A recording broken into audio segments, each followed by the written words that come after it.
जय हिंद साथियों, स्वागत है आप सभी का आपके अपने YouTube channel defence welfare junction के एक नए एपिसोड के अंदर। और मैं हूं आपका साथी विजय कुमार। साथियों, आज के इस वीडियो के अंदर हम बात करेंगे, हमारा एक इक्वल MSP का केस चल रहा था दिल्ली हाई कोर्ट के अंदर और वो केस सडनली डिसमिस कर दिया गया। तो उसके ऑर्डर जजमेंट का इंतजार चल रहा था, वो जजमेंट आया नहीं आया, इस वीडियो के अंदर आपको बताने वाले हैं।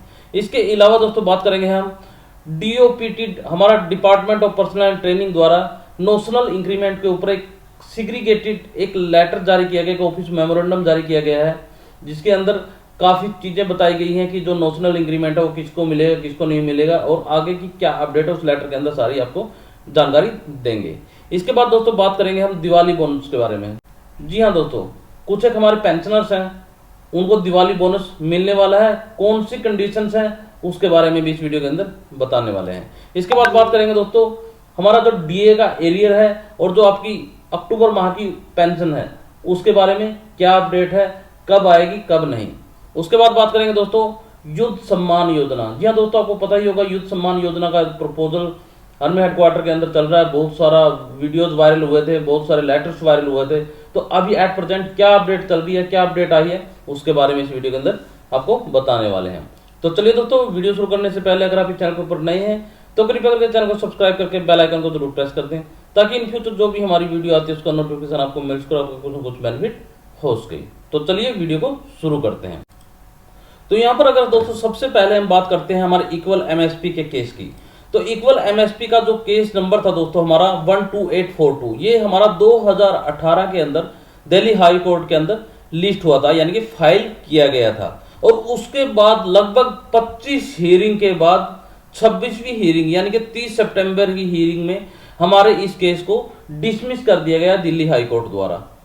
इसका एक बड़ा ही मामूली सा कारण दिया गया कि सेम तरह की पिटीशंस हमारे Punjab and Haryana high court के अंदर फाइल की गई थी हमारे किसी एक्स सर्विसमैन द्वारा, और उसका जो डिसीजन है वही सेम टू सेम डिसीजन इसके अंदर भी कैरी फॉरवर्ड कर दिया गया। तो अभी दोस्तों आप ले चलते हैं उस डिसीजन की तरफ, क्योंकि दोस्तों जो पहले हमें इंतजार था, जो हमारा 30 सितंबर का जो ऑर्डर है, जजमेंट है दिल्ली हाई कोर्ट का, वो अपलोड नहीं हुआ है। लेकिन अभी दोस्तों साइट के ऊपर, दिल्ली हाई कोर्ट की साइट के ऊपर वो ऑर्डर जो है जजमेंट अपडेट हो चुका है। और उस जजमेंट को अगर आपको यहाँ पर हम दिखाते हैं दोस्तों, तो यहाँ पर आप चेक कर सकते हो जो दिल्ली हाई कोर्ट का जो इक्वल MSP का जजमेंट था दोस्तों। तो यहाँ पर आप चेक कर सकते हो जो 30 सितंबर 2024 की डेट के अंदर ये डेट ऑफ डिसीजन है दिल्ली हाई कोर्ट की साइट के ऊपर, ये ऑफिशियल जजमेंट आपको मिल जाएगा। और आप यहाँ पर चेक कर सकते हो हमारा जो पार्टी थी दोस्तों, petitioner voice of ex serviceman society and others, और रिस्पोंडेंट थे union of India and another's. तो इसके ऊपर दोस्तों वही सेम चीज यहाँ पर बताई गई है जज साहब द्वारा कि भाई जो हमारा Punjab and Haryana high court का जो कोर्ट केस था उसके बेस पे कि भाई यहाँ पर एक स्किल्ड कमेटी बैठती है जो ये काम है इक्वल MSP का, MSP या पेंडल हाउस के जो भी मुद्दे हैं, वो कोई स्किल्ड कमेटी जो पे कमीशन लेवल की जो कमेटी होते हैं, जो एक्सपर्ट की कमेटी होती हैं, वो डिसाइड करती हैं वर्किंग प्रोफाइल के ऊपर कि वर्क काम को देखते हुए कि किस तरह। तो अगर फिर भी कोई ग्रीवियंस है दोस्तों तो कोर्ट के दरवाजे जो है हमेशा खुले रहेंगे, लेकिन इसको एट प्रेजेंट के लिए यहाँ पर से डिसमिस कर दिया गया है। तो यहाँ पर आप दोस्तों देख सकते हो कि 2018 से लेकर 2024 तक की जितनी भी हमारी मेहनत थी, जितना भी हमारा टाइम था, वो एकदम से वेस्ट यहाँ पर हो गया है। लेकिन इसको हम दोस्तों वेस्ट नहीं कहेंगे, क्योंकि जब तक हम संघर्ष करेंगे नहीं, जब तक हम लड़ेंगे नहीं, तब तक हमको मिलेगा कुछ भी नहीं। तो गवर्नमेंट की नजरों में हमने इक्वल MSP का मुद्दा उनकी नजरों में डाला सही।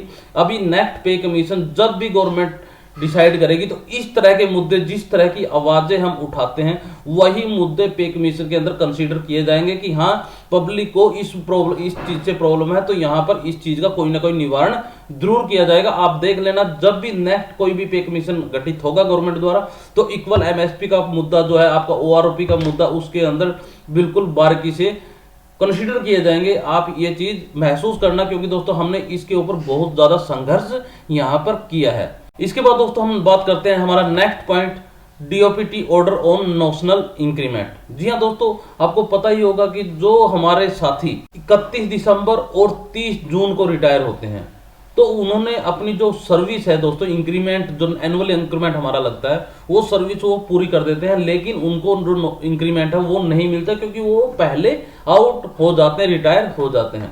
तो उसके ऊपर दोस्तों अभी नोशनल इंक्रीमेंट के ऊपर हमारा डीओपीटी डिपार्टमेंट ने एक लेटर जारी किया है। अगर आप इस लेटर के बारे में आपको दिखाते हैं यहाँ पर, तो यहाँ पर दोस्तों आप चेक कर सकते हैं, जो डीओपीटी डिपार्टमेंट है हमारा दोस्तों, उसने अपना 14 अक्टूबर 2024 को यहाँ पर लेटर जारी किया गया है। Grant of notional increment on 1 July / 1 January to the employees who retired from central government service on 30 June / 31 December respectively for the purpose of calculating their pension and pensionary benefit. तो यहाँ पर दोस्तों कुछ एक चीजें बताई गई है इसके अंदर कि जितने भी हमारे और 31 दिसंबर को जो भी हमारे पेंशनर रिटायर हुए हैं, तो उन्होंने क्या है, बहुत सारों ने कोर्ट केस फाइल किए गए हैं नोशनल इंक्रीमेंट के ऊपर। तो उन्होंने एक सैंपली एक जजमेंट दिया गया है कि इसके ऊपर पहले से ही बहुत कोर्ट केस चल रहे हैं, और अभी एट प्रेजेंट दोस्तों 4 नवंबर को, यानी 4 नवंबर को इसकी जो हियरिंग है दोस्तों, वो अभी सुप्रीम कोर्ट के अंदर होनी है।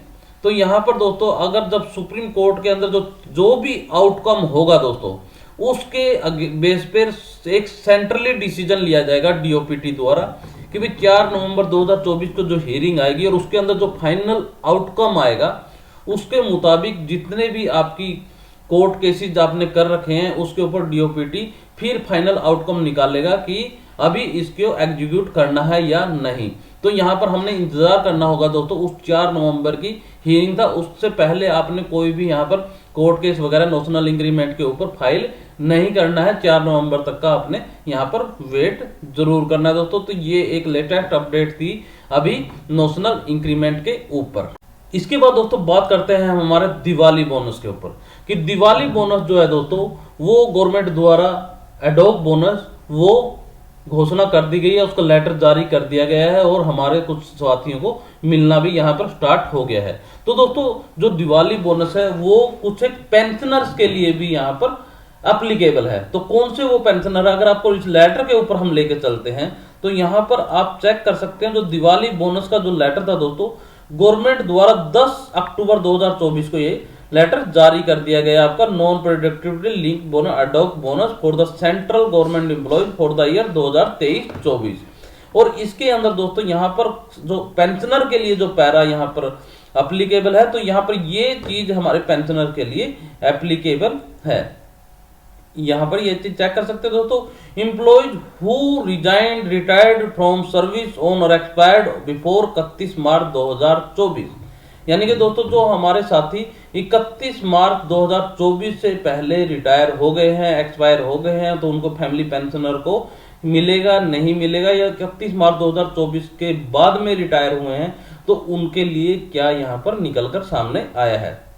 तो यहाँ पर दोस्तों आप चेक कर सकते हैं, जो चीजें थी कि subject to completion of minimum 6 months continuous service and being in service as on 31 March 2024, यानी कि दोस्तों मिनिमम जो है एक कर्मचारी द्वारा 6 महीने की कंटिन्यूस सर्विस होनी चाहिए और वो 31 मार्च 2024 तक सेवा में होना चाहिए। वो अप्लीकेबल यहाँ पर दिवाली बोनस के लिए रहने वाला है। इसके बाद कुछ हमारे साथी जो 31 मार्च से पहले मेडिकल बोर्ड आउट हो गए या एक्सपायर हो गए, तो उनके फैमिली पेंशनर है, उनको क्या मिलेगा। तो यहाँ पर दोस्तों आप चेक कर सकते हैं, as a special case only person who superannuated और retired on invalidation on medical grounds और died before 31 March 2024 but after completing at least 6 month regular service during the year will be eligible for the ad hoc bonus on pro rata basis in term of nearest number of months of service। जी हाँ दोस्तों, जो भी हमारे साथी retired हो गए हैं 31 March 2024 से पहले मेडिकल ग्राउंड पे, या उनकी मृत्यु हो गई है 31 मार्च 2024 से पहले, अगर उन्होंने 6 महीने की कंटिन्यू रेगुलर सर्विस पूरी करी है, तो वो भी यहाँ पर एप्लीकेबल होने वाले हैं हमारे एडॉक बोनस को लेने के लिए। तो यहाँ पर दोस्तों ये खबर निकल कर आई थी, आप इस ऑफिस मेमोरेंडम को चेक कर सकते हैं। इसके बाद दोस्तों बढ़ते हैं हम नेक्स्ट हमारा डीए एरियर और अक्टूबर पेंशन 53% डीए के साथ। जी हाँ दोस्तों, आपको एक चीज पता होगा, जो हमारा गवर्नमेंट द्वारा जो 53% डीए अभी रिवाइड किया है, तो उसका जो ऑफिशियल तौर पर स्पर्श के अंदर जो 3% बढ़ा हुआ है वो अपडेट किया जाता है ऑटोमेटेड सॉफ्टवेयर के अंदर। और जैसे ही वो सॉफ्टवेयर के अंदर अपडेट हो जाता है दोस्तों, तो वैसे ही आपकी पेंशन के अंदर इसको एग्जीक्यूट कर दिया जाता है। तो यहां पर भी दोस्तों आपकी अक्टूबर माह की जो पेंशन है दोस्तों, अब की बार 53% डीए के साथ में आएगी और डीए का एरियर भी आपको जल्द ही मिल जाएगा। यानी कि ये गवर्नमेंट द्वारा इसकी घोषणा कर दी गई है और अभी इसको सॉफ्टवेयर के अंदर अपडेट करने के बाद आपको आपकी जो पेंशन है वो 53% डीए के साथ मिल जाएगी। अगर आपने दोस्तों आपकी जो पेंशन 53% डीए के बाद में कितनी बनेगी वो वीडियोज नहीं देखी है, तो आप उन वीडियोज को भी देख लीजिएगा, क्योंकि उसके अंदर हमने रैंक वाइज, सर्विस वाइज आपकी जो भी सर्विस पेंशन बनती है, फैमिली पेंशन बनती है, उनके बारे में डिटेल में बताया गया है। इसके बाद दोस्तों बात करते हैं हम युद्ध सम्मान योजना के ऊपर दोस्तों, कि युद्ध सम्मान योजना के ऊपर दोस्तों बहुत सारी वीडियोज वायरल हुई थी, बहुत सारे लेटर वायरल हुए थे, बहुत सारे हमारे एक्स सर्विसमैन बहुत जगह पर घूम रहे थे हमारे युद्ध सम्मान योजना की डिटेल्स को पाने के लिए। तो अभी दोस्तों इसके ऊपर एक लेटर, एक अपडेट और आई है। अगर मैं उसको आपको एक लेटर के ऊपर लेके चलता हूं यहाँ पर, तो यहां पर दोस्तों आप देख सकते हैं डिफेंस सिक्योरिटी कॉर्प्स रिकॉर्ड द्वारा 1 अक्टूबर को एक लेटर जारी किया गया है श्रीमती रामरती को, जो एक फैमिली पेंशनर हैं, और उन्होंने दोस्तों अपनी एप्लीकेशन भेजी होगी युद्ध सम्मान योजना के तहत 15 लाख रुपए पाने के लिए, कि भाई उनको वन टाइम ग्रांट मिलने के लिए वो अपने आप को अप्लीकेबल समझते होंगे। तो यहाँ पर उसके रिस्पॉन्स में दोस्तों रिकॉर्ड ने लेटर जारी किया है कि it is intimated that the subject proposal of government of India ministry of defence is still under process, कि यह अंडर प्रोसेस है अभी गवर्नमेंट के पास, and specific instruction for payment to the entitled ESN are still awaited, कि भी वो instruction है अभी तक उनका इंतजार किया जा रहा है। ये अभी at present government of India ministry of defence द्वारा अंडर प्रोसेस है। In view of above your application on the subject is return herewith, यानी कि इसके कारण आपकी जो एप्लीकेशन है वो वापस की जाती है। The environment will be sensitised to forward requisite document in due course of time.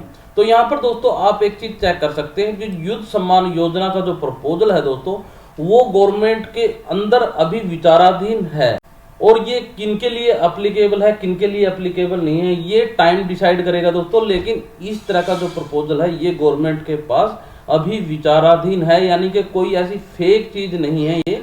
अगर मैं इसकी आपको तह तक लेके जाऊं, तो हमारी जो एक्स सर्विसमैन की जो यूनियन है दोस्तों, उन्होंने अपनी रिप्रेजेंटेशन के द्वारा अपना जो department of ex serviceman welfare है उसके पास प्रपोजल, अपनी जो रिप्रेजेंटेशन है वो उन्होंने भेजी थी, और जो अपना department of ex serviceman welfare है उन्होंने भी लेटर जारी करके बताया था कि इसके ऊपर क्या कार्रवाई चल रही है। अगर मैं आपको इस लेटर के ऊपर लेकर चलता हूं यहाँ पर, तो यहाँ पर दोस्तों आप देख सकते हैं जो हमारा department of ex serviceman welfare है, उन्होंने एक लेटर, एक मिनट्स जारी की थी, issue raised by ex serviceman association regarding. तो यहाँ पर कुछ एक रिप्रेजेंटेशन जो अपने इन्वायरमेंट की तरफ से उनको प्राप्त हुई थी, तो उनका उन्होंने जवाब यहाँ पर दिया था। तो यहाँ पर जो युद्ध सम्मान योजना का जो पैरा है, पॉइंट है दोस्तों, यहीं से शुरुआत हुई थी उसकी, यहाँ से निकलना स्टार्ट हुआ था। तो यहाँ पर आप देख सकते हैं request for grant of service pension to the personnel who rendered service less than 15 years and participated in 1965 and 71 wars।